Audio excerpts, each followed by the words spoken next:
This is the BBC News with Fiona MacDonald. The US Secretary of State Antony Blinken says referendums by Russia in 4 regions it occupies in Ukraine are a sham that will never be recognised by the West. Moscow has claimed almost total support in the vote on joining Russia. But Mr Blinken called it a diabolical scheme. We and many other countries have already been crystal clear.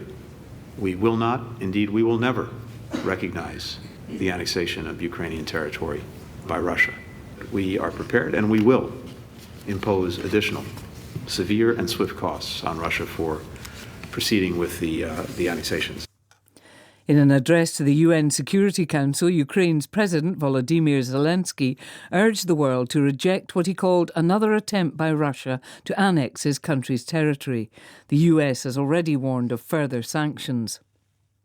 Several Baltic countries say sabotage was probably the cause of rare gas leaks that have hit Russian-controlled pipelines.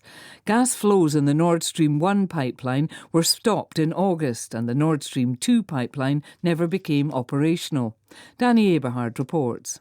Footage shows gas churning the surface of the Baltic Sea from 3 separate leaks. Plenty is not yet known about the incidents, which struck Nord Stream 2 and Nord Stream 1 on Monday.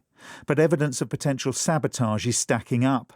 At an impromptu news conference, Denmark's energy minister pointed, among other things, to seismological findings. Scientists in Scandinavia detected what they believe were explosions, not earthquakes, at the affected sites.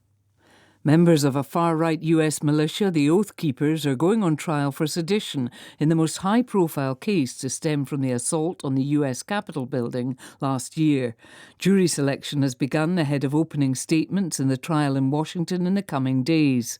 5 Oath Keepers face the rarely used charges of seditious conspiracy. The International Monetary Fund has criticised fiscal plans by Britain's new government, warning they could undermine monetary policy and were likely to increase inequality in the country. The value of the pound sterling slumped to an all-time low since the finance minister announced sweeping tax cuts to be funded by borrowing. Michelle Fleury reports.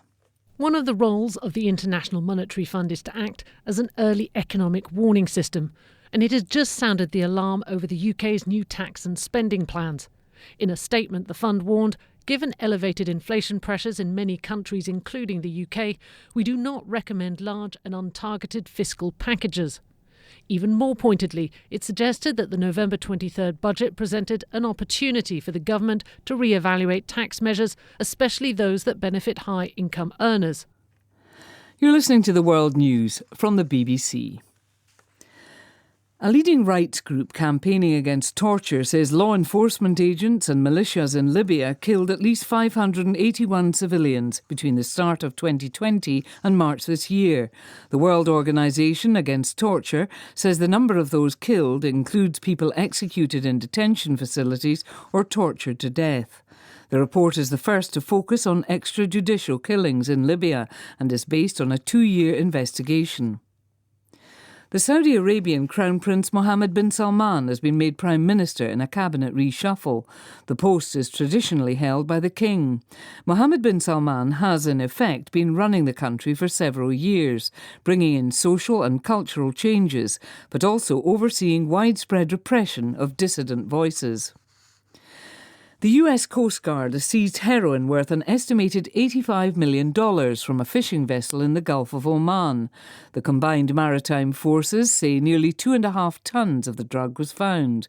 It says it's the largest seizure of drugs in the Middle East by international naval forces this year.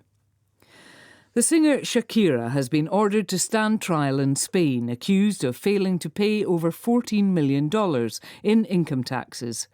Jonathan Savage has this report. The period in question is 2012 to 2014, when prosecutors say Shakira underpaid tax to the tune of $14.3 million. The Colombian star describes her life in that period as nomadic because of her work, and last week vowed to fight what she calls false allegations.